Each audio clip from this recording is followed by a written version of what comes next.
호호호. 참 나란 놈은 지지리도 처곡은 없는 놈이다. 최소한 작년 9월 전까지는.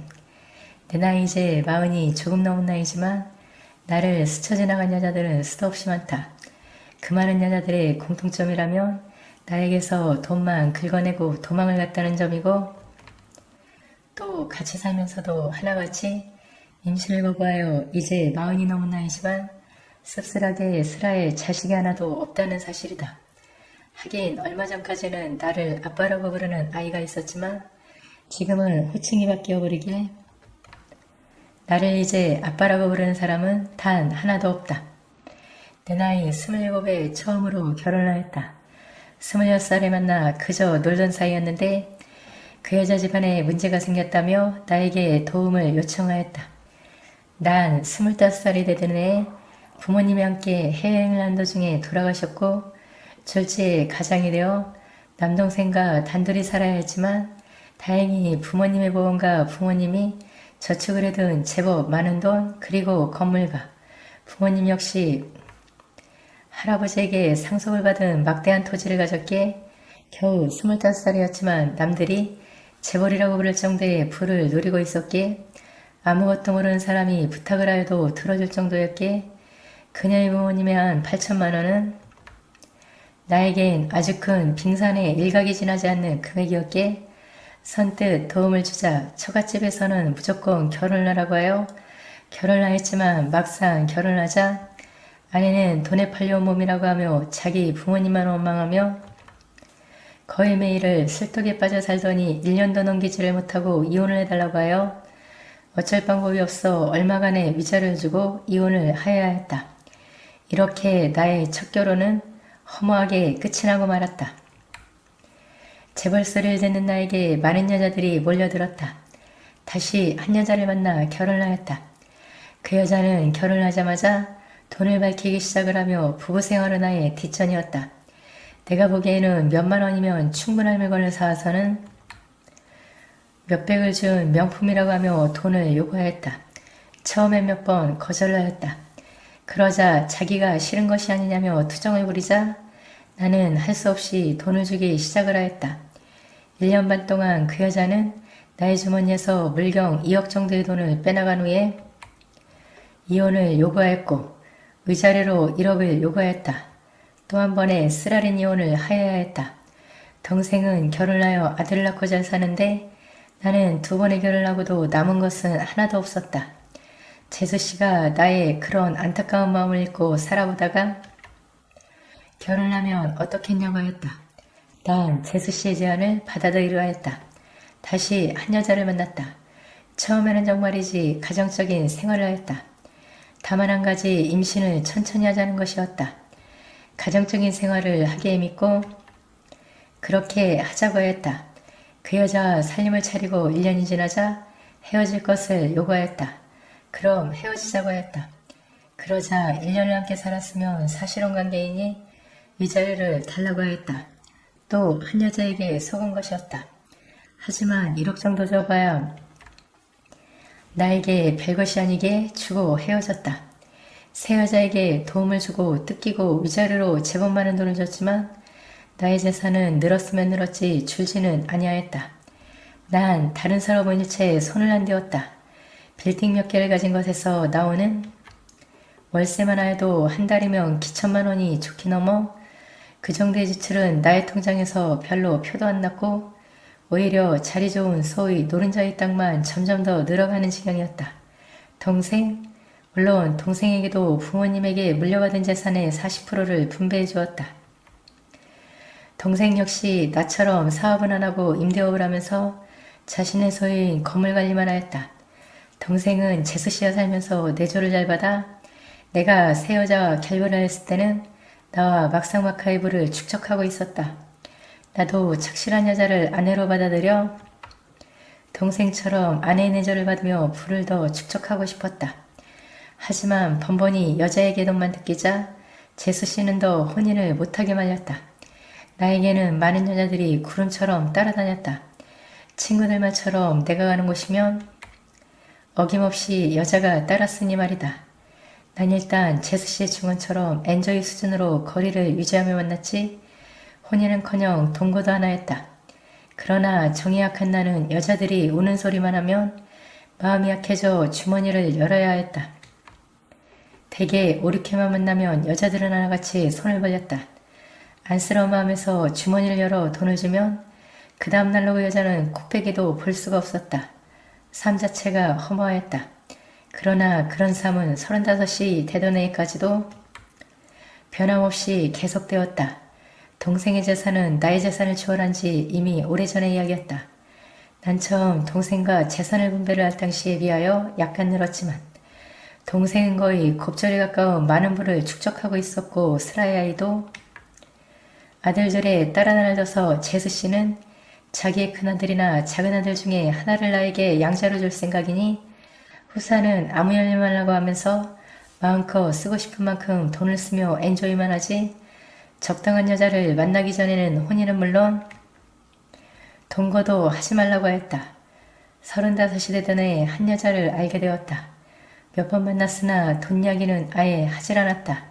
심성도 아주 착하였다. 다만 흠이라면 딸아이를 혼자 몸으로 키우고 있다는 사실과 또 이젠 임신을 할 수가 없다는 것이었다. 딸은 초등학교에 다닌다고 했다. 난 제스씨와 상의를 했다. 딸아이를 둔 여자이니 돈에 미쳐 나의 주머니를 노리며 살진 않겠다는 생각에서였다. 제스씨가 그 여자를 만났다. 제스씨는 믿을만한 여자로 보였다며 같이 살지 혼인신고는 하지 말라고 당부를 하였다. 제스씨의 충언은 단 한 번도 틀린 적이 없었기에 난 제스씨만이라면 무조건 따랐다. 나는 나에게 아빠라고 부르는 예쁜 딸을 둔 아빠가 되었다. 걔가 초등학교를 졸업을 하고 중학교 2학년이 된 때까지도 마누라는 지극정성으로 살림을 해주었다. 걔가 3학년에 올라갈 즈음에 그녀가 갑자기 딸을 부탁한다는 쪽지와 딸만 남기고 자취를 감추었다. 졸지에 피라고는 단 한 방울도 섞이지 않은 아이를 내가 맡아 키워야 했다. 그녀의 소지품 남은 것을 뒤졌다. 그녀는 나 동거를 하면서 시장을 보고 남은 돈이며 아이의 학자금이며 용돈으로 준 돈 중에 일부며 살림살이 비용을 준 것의 일부를 야금야금 모아 저축을 하는 적이 이것저것에서 발견이 되었다. 그 정도의 돈이라면 아무 문제 없이 해방을 시켜달라고 하면 안 시켜줄 내가 아니었는데 그녀는 자신의 옥인 아이를 나의 옥으로 만들어버리고 도주를 해버린 파렴치한 더러운 행동에 분노가 극에 달하였지만 이제 겨우 중학교 3학년에 올라갈 아이를 피라고는 한 방울도 안 섞인 관계이니 나가라고 할 수는 없는 노릇이었다. 만만한 것이 제수씨였다. 제수씨에게 상의를 하였더니 어이가 없다는 듯이 한참을 했더니 동생과 함께 집으로 왔다. 엄마가 도망을 간 것을 아는 아이를 제수씨는 달래었고 난 동생과 술잔을 주고받으며 달래 도움을 받아야 했다. 그러더니 제수씨가 갑자기 나의 생년월일을 묻더니 잠시 다녀온다고 하며 나갔다. 1시간이 지나자 제수씨에게서 동생의 휴대폰으로 전화가 왔다. 그러면서 나에게 걔의 생년월일과 시를 아느냐고 물었다. 파렴치하게 자기의 딸아이를 나에게 맡기고 도망을 가면서 남긴 쪽지에 걔의 생년월일과 시가 적혔던 것을 기억하고 휴지통에 버렸던 그 쪽지를 다시 찾아 제수씨에게 불러주고 무슨 일이라고 물었으나 웃기나 할 뿐 아무 말도 안 하고 기다리기만 하라고 하고는 전화를 끊자. 난 동생과 계속 술을 마셔야 했다. 한참 후 제수씨가 아주 들뜬 표정으로 나타나더니 철학관에서 나의 사주를 대었더니 나의 과거 여자 평력은 불행한 삶의 연속이었고 걔는 내가 데리고 있어야 할 업보를 가졌고 걔 사주 역시 나와 함께할 업보를 가진 팔자라고 하는 말만 하였다. 도무지 이해가 안 되는 말이었지만 내가 키워야 할 업보를 가졌다기에 어쩔 방법이 없이 난 걔를 키우기 시작을 하였다.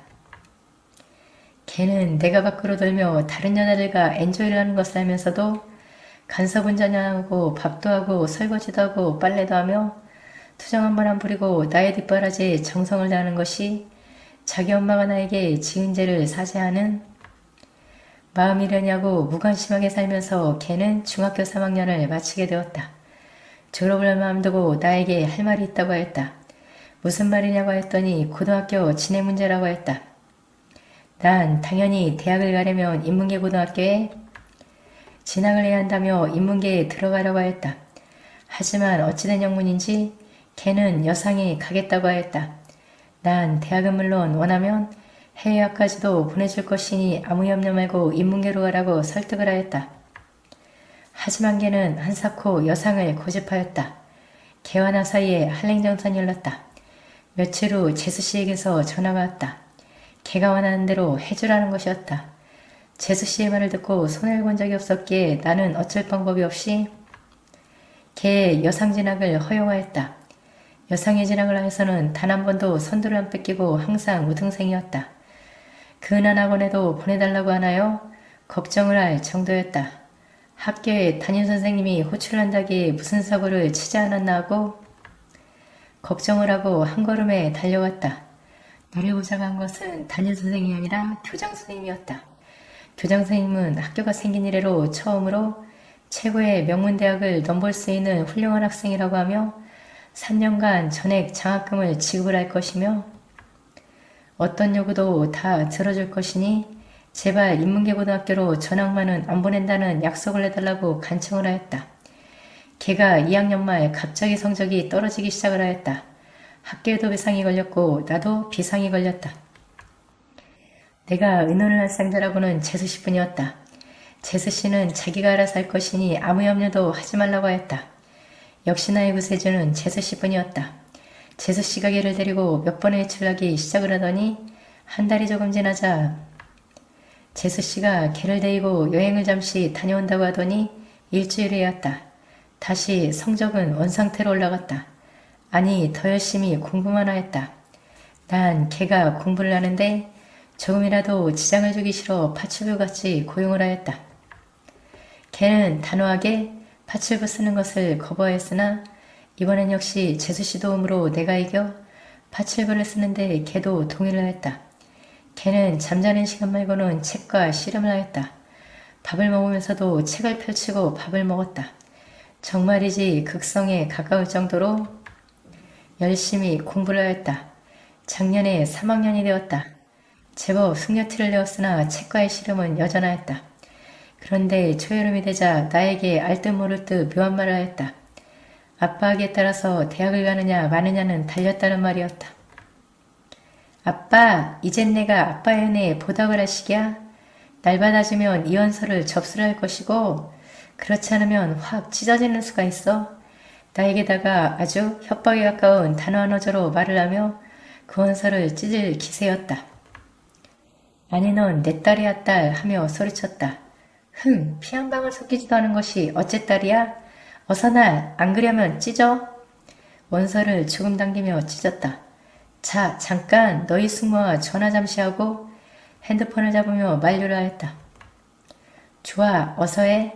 평소에 걔가 숙모라고 부르던 재수씨에게 전화를 하여 현재 사정을 말하였다. 하하하 시숙님 드디어 걔가 결단을 내린 모양이죠?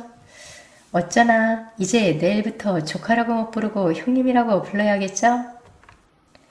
호호호 좋은 밤 되세요. 시숙님 축하해요. 호호호.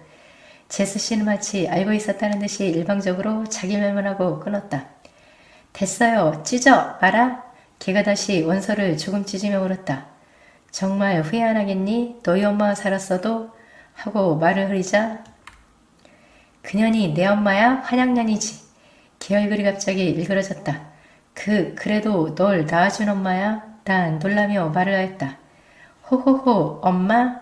나의 사전에 엄마란 단어는 없어? 아빠? 아니 자기란 단어밖에 없어? 이젠 아빠가 아니라 자기야? 나는 마치 귀신에 걸린 사람처럼 걔의 손에서 찢기기를 기다리던 원서가 찢기지 않고 방바닥에 뒹굴기 시작을 한 것은 그 순간이었다. 정말 후회 안 하지? 다시 물었다. 쉿! 걔는 한 손으로 눈물을 훔치며 웃었다. 그전에는 난 단 한 번도 걔를 여자로 생각을 안 하였다. 이제는 여자로 보였다.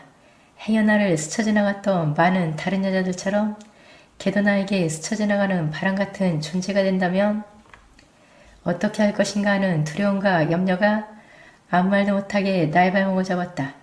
이상한 관계로 되어버린 순간이었다. 그런 후 자기야 이제 나하고 약속을 해. 일어났더니 말을 하였다. 첫째, 나 대학에 입학을 하면 입학식 한 다음 날 결혼식을 하는 것이고, 둘째는 이제 다른 여자 안 넘보는 것이며, 셋째는 내가 재산이나 탐을 내는 자기에게 붙어먹은 여자라는 소리 듣기 싫으니 최소한 대학을 졸업을 할 때까지는 임신을 안 하기. 어때? 또박또박 할 말을 다 하였다. 둘째, 셋째는 이해가 되는데 결혼은?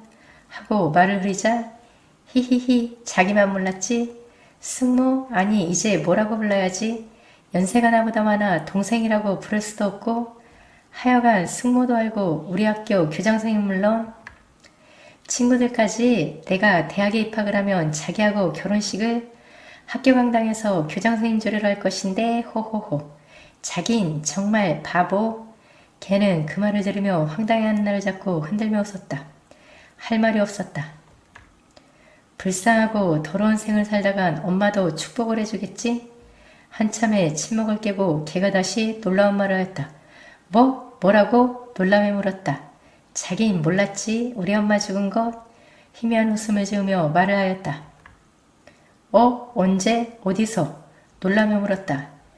자기에게 날 맡기고 도망을 가선 그 돈 흥청망청 쓰다가는 마약에 손을 댔고 약값을 구하려고 이 남자 저 남자 살다가는 작년 연말에 요양원에 입원을 하였다는 소리를 듣고 숙모하고 갔더니 이미 나를 못 알아볼 정도로 폐인이 되어 있더니 숙모가 더 환경이 좋은 요양원으로 옮겨주었으나 한 달을 더 버티지 못하고 죽었어.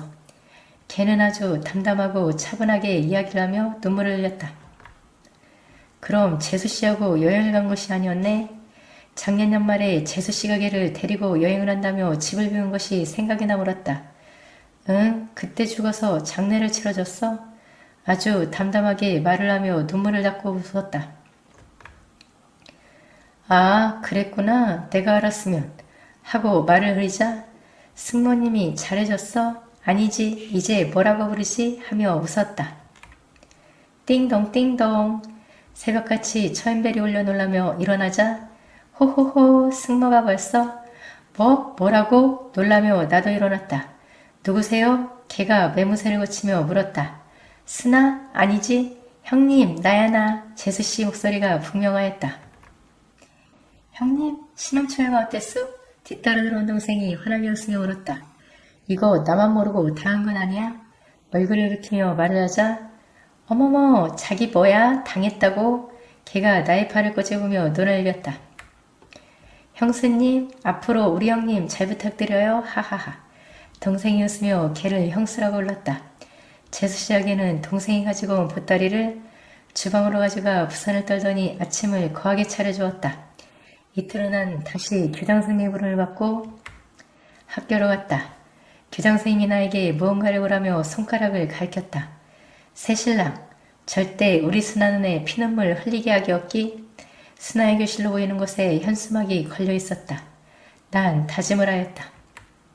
절대 전처럼 험하게 안 살며 스나에게 행복만을 주리라고.